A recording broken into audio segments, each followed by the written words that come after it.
Enquanto nós envelhecemos, nosso corpo ele sofre algumas mudanças, né? Então, assim, qual é a primeira mudança que eu trago para vocês? Os ossos. Os ossos perdem massas e minerais. Com isso, eles ficam menos densos. Eles permanecendo menos densos, eles ficam propensos a fraturas e lesões. E aí, todos nós sabemos, uma fratura para uma pessoa rígida, ela já é desconfortável. Imagina a fratura para uma pessoa idosa, né? Leva mais tempo de recuperação e calcificação. Ok?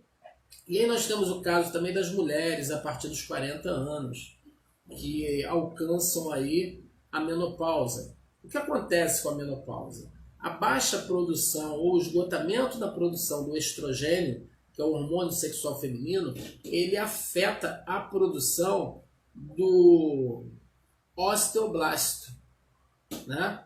O osteoblasto, ele não sendo produzido, ele não vai regenerar o osteoclasto. O osteoclasto é o desgaste ósseo. Então o osteoblasto ele não regenera. E aí, muitas das vezes, os ossos eles começam no interior a apresentar poros, devido a essa perda de massas e minerais. Esses poros tornando eles mais fragilizados. Aí é a doença de osteoporose, que é uma doença reumática que nós falamos em um outro momento, né? Já falamos em sala de aula, mas ainda em vídeo nós poderemos falar em um outro momento. O que acontece com o cérebro, com o envelhecimento, né? O número de neurônios vai diminuir conforme vai se aprofundando o envelhecimento, o número de neurônios diminui. Mas não pense com isso que o idoso, por ter uma diminuição do número de neurônios, ele vai ter dificuldades de raciocínio ou qualquer coisa assim. Não. Isso não vai acontecer. Isso no idoso rígido, né? Não é o idoso que apresenta uma patologia como Alzheimer, por exemplo. Ok? Alzheimer, Creutzfeldt-Jakob, esclerose múltipla. Não estou comparando idoso que apresenta dessas patologias. Estou citando o idoso rígido, tá? Então a redução do número de neurônios, ele não afeta muito o comportamento neural do idoso, não. Por quê? De forma a compensar, né, o número de conexões entre os neurônios aumentam. Então diminui a quantidade de neurônio, mas as conexões dos neurônios tendem a aumentar. Okay? O que acontece com os rins do idoso? Tá? Com o passar do tempo, com o envelhecimento, os rins, né, ele pode sofrer o desgaste do tempo, depende de como que esse idoso conduz a sua vida, né? A bexiga em si, ela começa a perder a capacidade de conter tantos líquidos, tá? E aí naturalmente vai despertar no idoso uma necessidade maior, né, de liberação de líquidos através da urina. Perfeito? Né?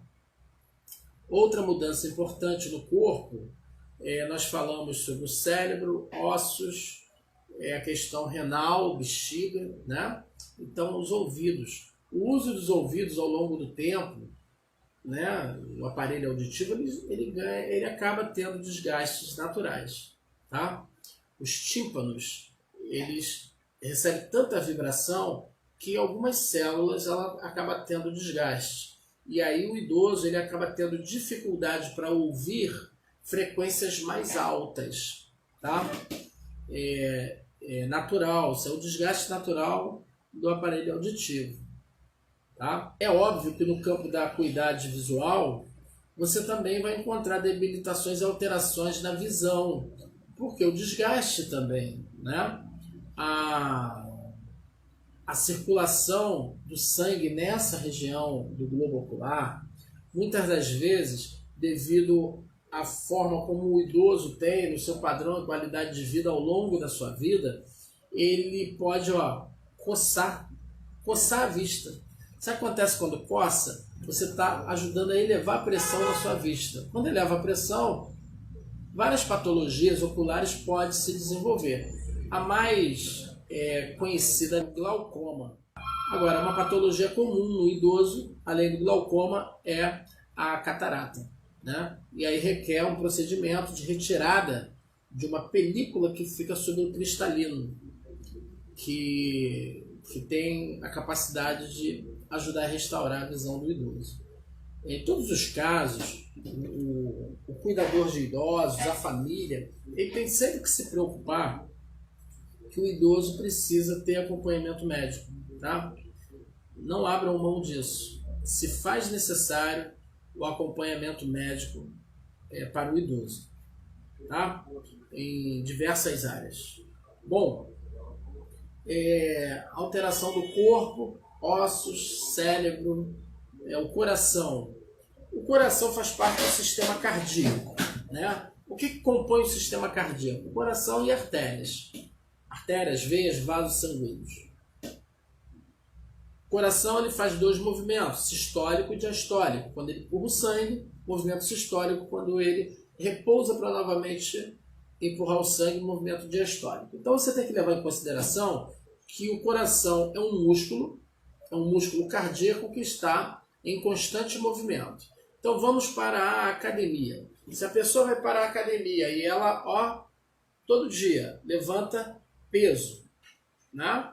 O que vai acontecer com a musculatura dela? Vai crescer. Então agora vamos imaginar o seu coração. O seu coração está fazendo o movimento cardíaco. E ele, nesse movimento, ele está empurrando sangue. Ele faz força para empurrar o sangue. Mas ele sempre faz a mesma força. 120 por 80. 120 por 80. 120 por 80. Porém, a pessoa agora mudou a sua rotina. Ela fica mais tempo deitada, né? Ela está dando espaço ao sedentarismo. Aí o que acontece com o coração? Ele passa a ser ele sozinho para empurrar o sangue em todo o corpo. Você precisa entender que o sistema cardíaco é o coração e as artérias, as veias. E aí é um conjunto de órgãos que ajuda a fazer esse movimento de empurrar o sangue, tá? Então o coração faz o movimento de empurrar o sangue, a artéria repete esse movimento, como se fosse pegar um sabonete molhado e apertar. Então ela repete esse movimento, o sangue se movimenta dentro das artérias. Aí se você adotou uma postura, um comportamento sedentário, a sua musculatura, a sua articulação, ela não vai ajudar esse movimento. A partir do momento que ela não ajuda nesse movimento, você incorre, né, na dificuldade da circulação do sangue no seu próprio corpo. E aí o coração acaba tendo que fazer mais força. Tranquilo? Né? E quando ele tem que fazer mais força, aí volta aquela ideia da academia. Ele está levantando peso, ele vai ganhar mais massa muscular. Então, esses aí são alguns órgãos que sofrem uma mudança no corpo com o envelhecimento. Tá? Essas aí são as principais mudanças. Você já deve ter ouvido falar que a pessoa morreu porque tinha coração grande. Obviamente, o coração ele cresce com o tamanho além com pessoas obesas, pessoas que adotam vida sedentária e etc, etc, etc. Tá? Bom, um beijo no seu coração e até breve.